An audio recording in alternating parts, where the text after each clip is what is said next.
첫 번째 이야기. 한 여자가 밤늦게까지 야근을 한 뒤 퇴근 준비를 하고 엘리베이터에 탔습니다. 잠 온다. 깜짝아. 헛개다 보이네. 사무실이 10층이라 카톡을 하면서 도착하길 기다리는데 이미 도착했을 시간인데도 문이 열리지 않아 층수를 확인하니 10층 그대로였습니다. 버튼을 안 눌렀나 싶어 확인하니 불빛이 들어오고 있어 고장인가 보다 하고 열린 버튼을 누르는데 먹통이었습니다. 늦게까지 야근하느라 피곤한데 엘베까지 고장이라 짜증이 났지만 하는 수 없이 비상호 출배를 눌렀습니다. 여보세요. 여보 아닌데요? 아저씨 지금 엘리베이터에 사람 갇혔어요. 누구 좀 보내주세요. 여보세요. 엘베에 갇혔다고요. 여보세요. 아 뭐야 이씨 갇혔다고요. 경비실에서 들려온 대답은 역시 여보세요였습니다. 그것도 소름 끼치는 목소리로 말입니다. 여자가 당황해서 아저씨 하고 대묻는데 그때 등 뒤에서 여보세요. 여보세요. 여보세요. 여보세요. 해석 서라운드 스피커였다. 해석 호출벨은 눌린 적이 없었다. 여보세요 소리는 등 뒤에 있던 귀신이 흉내내는 소리였다. 두 번째 이야기. 때는 2003년 한 초등학교에 킹카라 불리는 여자아이가 있었습니다. 그 아이의 주변엔 늘 친구들이 많아 시끌벅적했는데 가끔씩 모두가 정적이 들 때 귀신 지나갔나봐. 세계로 그 아이는 10초 동안 같은 공간이지만 다른 어딘가 기괴하고 이상한 공간으로 빠지곤 했습니다. 그곳으로 가면 누군가 자기를 찾는 듯한 소리가 들렸습니다. 아이는 엄마한테 얘기를 하자 엄마는 진지하게 받아들이고는 함께 무당을 찾아갔습니다. 무당이 혀를 차며 말했습니다. 에잉 쯧쯧 악기가 붙어 부려서 그놈은 눈이 안 보이는 악기니 아무 소리도 내지 말고 숨도 쉬지 마라. 아니 아줌마 숨을 참으면 애가 힘들잖아요. 아니 말이 그렇단 거지. 숨쉬어 소리만 내지 마라 알겠지? 네? 아무 소리도 안 낼게요. 다음날 아이는 또다시 기괴한 공간에 빠졌다. 아이는 무당의 경고를 생각해서 아무런 소리를 내지 않고 가만히 있었다. 무언가 지나가는 소리가 들렸고 8초 정도 지났을 때 아이의 바지에서 휴대폰 소리가 울렸다. 그 순간 해석 강아지였다. 해석 아이는 백룸에 빠져들었고 그곳에서 큰 소리를 내 콰이어트 플레이스 괴물한테 잡아먹혔다. 세 번째 이야기. 나는 학교 근처의 빌라에서 자취를 하고 있었고 매일 동아리 활동 때문에 알람 시계를 아침 6시 30분에 맞춰 놓았다. 나는 아침잠이 많은 편이라 소리가 큰 알람 시계를 샀었고 전원을 안 끄면 자동적으로 다음날 아침에 울리는 시계였다. 어느덧 방학 시즌이 되어 고향에 내려갔는데 깜빡하고 알람 시계 전원을 끄는 것을 잊었다. 에이 건전지 새로 사야겠네. 아마 한 달간 매일 아침 6시 30분에 크게 울어댔을 것이다. 9월이 되어 내가 자취방에 돌아오자 누군가가 침입했었던 듯 유리창이 깨져 있었고 머리맡에 있던 자명종은 완벽히 박살나 가루가 되어 있었다. 아무것도 도둑을 맞은 흔적은 없었다. 아마도 옆집이나 위아래 집에 사는 누군가가 그랬을 것이라고 생각한다.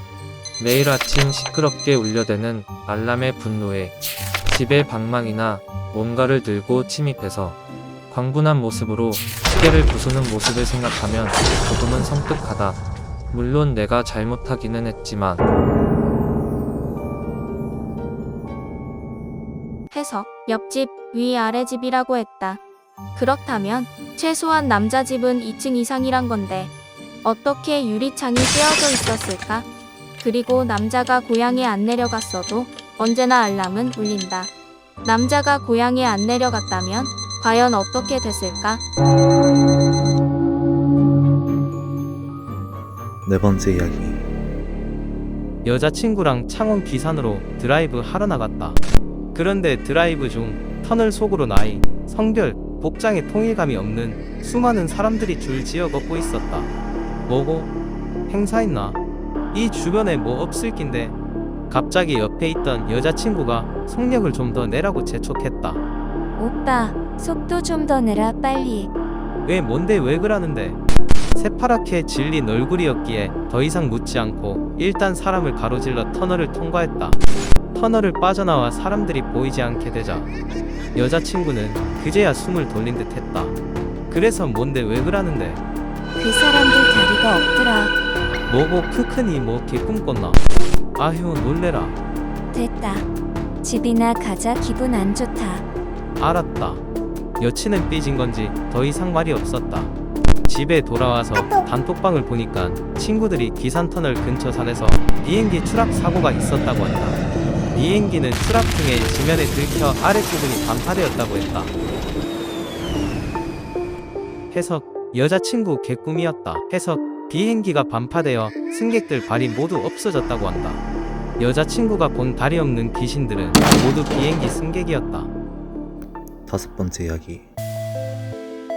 나하고 친하던 언니가 얼마 전 교통사고로 죽었다. 오늘 꿈을 꿨는데 그 언니가 나왔다. 꿈속에서 언니랑 로아를 하고 있었다. 언니는 오늘 카멘 3관문 깨보자라고 하였고 나는 언니를 따라 1관문을 깨고 2관문도 깨고 어느덧 3관문에 도착했다. 하지만 수많은 도전을 해도 3관문 벽에 막혀 도저히 못하겠다고 언니한테 말하자 꿈에서 깼다. 내가 꿈에서 깨 눈을 떴을 때에는 베란다 난간 위에 올라가 있었다. 한 발짝이라도 움직인다면 떨어질 것 같을 만큼 아슬아슬하게 서 있었다. 해석: 로아띠 멈춰. 해석: 언니는 친한 동생을 이 세계에 전생시켜 주려고. 해석: 언니는 동생의 꿈에 나와 죽이려고 했다. 만약 3관문까지 닿겠다면 동생은 6번째 이야기. 20년 전 친구와 학교에서 돌아오는 길이었다. 장난치면서 뛰다가 친구가 늪에 떨어졌다. 친구는 구해달라고 손을 내밀었지만 하지만 손을 잡으면 나도 빠진다는 생각에 어찌할 바를 몰랐다. 결국 어른들을 불러온다며 친구를 두고 뛰었다. 뒤에선 살려달라는 소리가 끊임없이 울리고 있었다. 한참 뒤 어른들과 함께 왔을 때 친구는 이미 죽어 있었다. 그리고 20년 후 나는 결혼해서 아내와 아이와 함께 행복하게 살고 있었다. 그날은 아들의 생일이었다. 빨리 퇴근하고 싶었지만 거래처와의 약속 때문에 한참 늦고 말았다. 케이크와 선물을 들고 서둘러 가고 있는데 평소 다니던 길이 통행 금지라고 되어 있었다. 공사 중이라 막아둔 것 같다. 돌아서 가면 분명 12시를 넘길 것 같다. 아무리 늦어도 12시를 넘기면 안 된다. 실망하는 아들의 얼굴이 그려진다. 생각 끝에 지름길로 가기로 했다. 평소에는 다니지 않는 길이다. 20년 전 그 늪이 있기 때문이다. 아직도 그 근처를 지날 때면 도와달라는 목소리가 들리는 것 같다. 싫지만 아들을 위해 꼭 참고 지름길로 가기로 결심했다. 늪 근처를 지나가는데 비급한 목소리가 들렸다.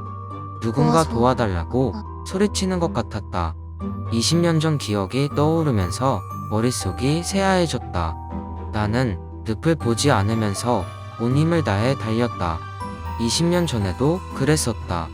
정신없이 달려 집까지 도착했다. 집에 가니 아이가 없었다. 애는 어디 갔어? 당신 마중 나간다고 아까 나갔는데. 지름길로 가서 빨리 아빠 본다고. 10분이 지나고 30분이 지나도 아들은 돌아오지 않았다. 밤새 돌아다녔지만 찾을 수 없었다. 다음날 늪을 조사하면서 아들이 죽은 채로 발견되었다. 해석: 어제 들은 도와달라는 소리는 아들이 늪에 빠져 구해달라고 외친 것이었다. 마지막 이야기. 요즘 경찰은 뭐 하는 거야? 뭐가? 아니, 지난주에 내가 일하는 회사 근처에서 살인사건 났거든? 아, 젊은 여자가 죽은 그거? 그래, 그거. 젊은 여성이 얼음 송곳에 찔려 죽었대. 게다가 일반적인 얼음 송곳이 아니고 뭐라더라, 공업용으로 커다란 가시 3개가 박혀있는 녀석이었어. 요새 그것 때문에 유튜브도 그렇고 뉴스에서도 난리던데. 뉴스나 유튜브에서 조회수 의식해가지고 마구잡이식 보도로 무책임하게 공포심만 커지게 하니깐 에휴. 내 친구들도 밤길 무서워서 옆에 누구 지나가면 눈에 불을 켜고 살펴본다더라. 근데 경찰이란 것들은 아직 흉기조차도 발견하지 못하고 있다더라. 뭐 하는 건가 싶다. 너 방금 뭐라고? 해석, 경찰도 못 찾은 흉기에 대해서 여자는 자세히 알고 있었다. 범인은 같이 이야기하고 있는 여자였다.